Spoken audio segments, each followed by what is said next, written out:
नमस्कार, जय हिंद। मैं हूं राजेश डामर। पब्लिक वॉइस में आपका बहुत बहुत स्वागत है। झाबुआ पुलिस अधीक्षक पद्मविलोचन शुक्ल की पहल पर सामाजिक व आध्यात्मिक पुनरुत्थान हेतु ग्राम रक्षा समिति सम्मेलनों का आयोजन निरंतर किया जा रहा है। इसी कड़ी में थानला के टीमरवाणी में ग्राम रक्षा समिति व नगर समिति का आयोजन किया गया। जनता की भागीदारी सुनिश्चित करने व संपूर्ण जिले में शांति व सुरक्षा का वातावरण निर्मित करने के उद्देश्य से ये आयोजन किया गया। कार्यक्रम में पुलिस अधीक्षक पद्मविलोचन शुक्ल ने संबोधित करते हुए कहा कि ग्राम व नगर सुरक्षा समिति के सदस्य पुलिस व जनता के बीच में एक सहयोगी कड़ी के रूप में कार्य करता है। वह अपने क्षेत्र में घटित होने वाली अवैध गतिविधियों की सूचना पुलिस को देने में महत्वपूर्ण भूमिका निभा सकते हैं। इसलिए ग्राम व नगर रक्षा समिति में अधिक से अधिक सदस्यों को जोड़ने का प्रयास किया जा रहा है। समिति का सदस्य बनने के इच्छुक व्यक्ति के लिए आवश्यक है कि उस व्यक्ति का कोई आपराधिक रिकॉर्ड न हो। पुलिस अधीक्षक महोदय द्वारा आमजन को संबोधित करते हुए बताया कि 5 तत्वों से मिलकर हमारा शरीर बना है। कहानी के माध्यम से समाज में व्याप्त दहेज, दापा, भांगजड़ी जैसी कुप्रथाओं को छोड़कर अपने बच्चों को कम से कम 12वीं तक अच्छी शिक्षा देने के लिए प्रेरित करना चाहिए।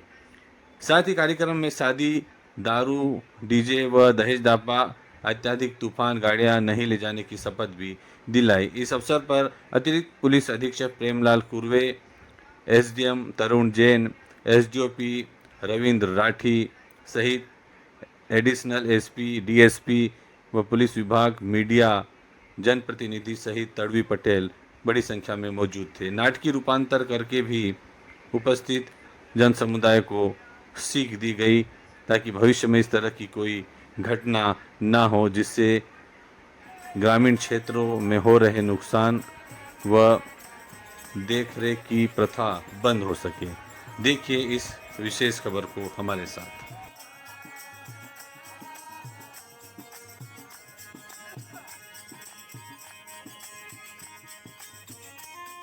जो काम की आदत पड़ रही है, जिसकी वजह से वो पढ़ाई की तरफ नहीं जा पा रहे हैं। आपको ये विचार करना पड़ेगा कि आने वाले समय में हम अशिक्षित थे, फिर भी हम यहाँ तक आ गए, लेकिन आने वाला जो समय बिना शिक्षा के आपको कोटा वहाँ पे इधर मजदूरी भी नहीं मिलेगी। ये बात बिल्कुल आप ध्यान रख लेना, है ना। ये सारी चीजें हैं जो भारत देवी भी हूँ,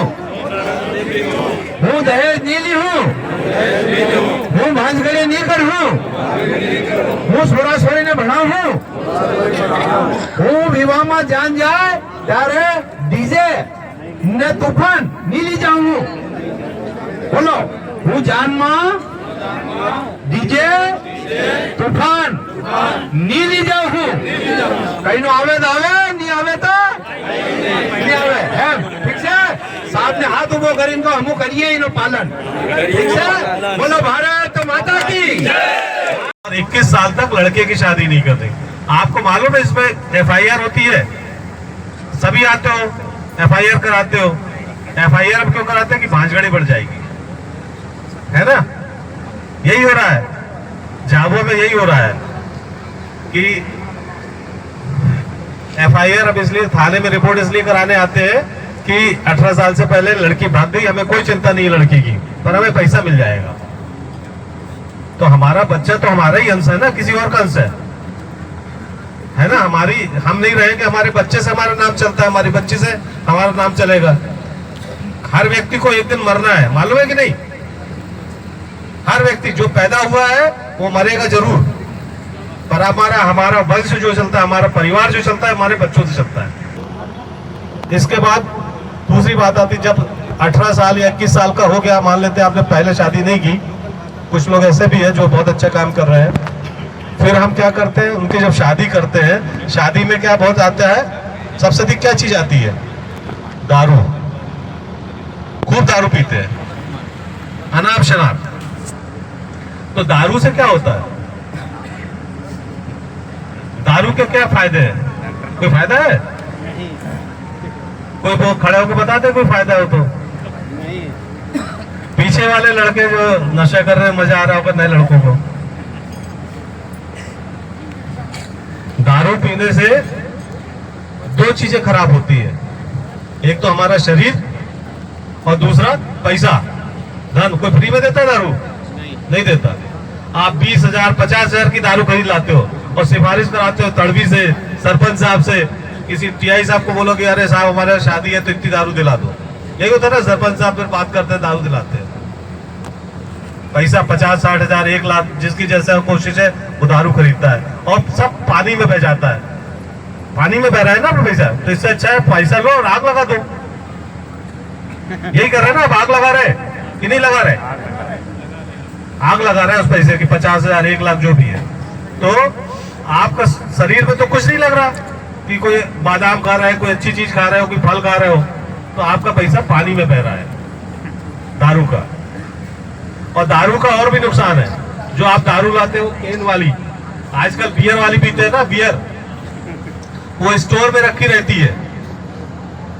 स्टोर में क्या होता है, वहां चूहे गिलहरी सब रहते हैं, है ना, वहां अपना मलमूत्र भी त्याग कर देते हैं। और जो दारू की दुकान वाला रहता है वो वहां दवाइयां भी रखता है, और वो जब दवाई रहती है वो हमारे ऊपर चली जाती है इसमें, और हम ऐसे ही पी लेते हैं।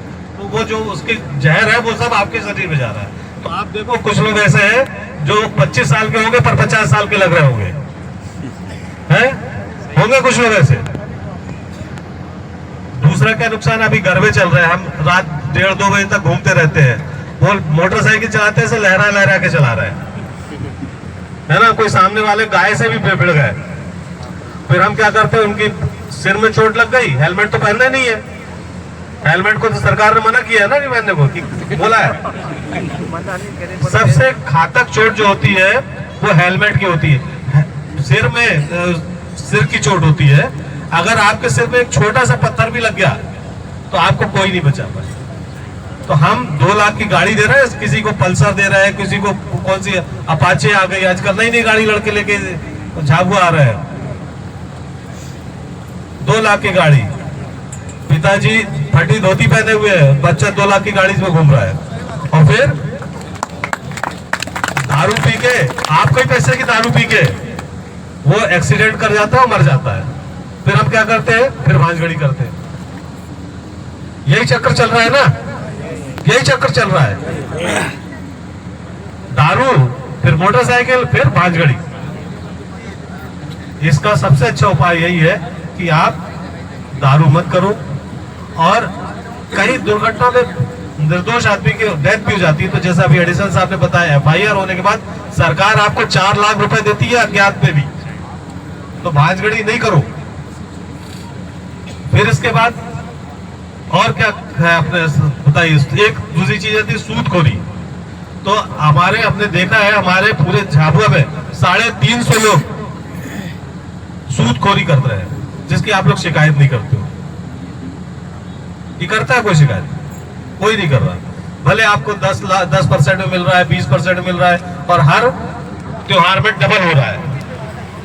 तो मेरा आप सबसे निवेदन है कि जो भी आप, कई बार हमको कर्जा अच्छे काम के भी लेना पड़ता है कि अब बच्चे को पढ़ाना है या खेती के लिए चाहिए, तो सरकार ने किसान क्रेडिट कार्ड और बहुत सारे सरकारी बैंक से, हमको जो भी लोन लेना है सरकारी बैंक से लो, क्योंकि सरकार क्या करती है, कई बार लोन माफ भी कर देती है। साहूकार तो लोन माफ करते हैं क्या? कभी नहीं करता है। तो हमें जो भी विश्वास करना है सरकारी बैंक पे करना है, सरकारी सिस्टम पे करना है।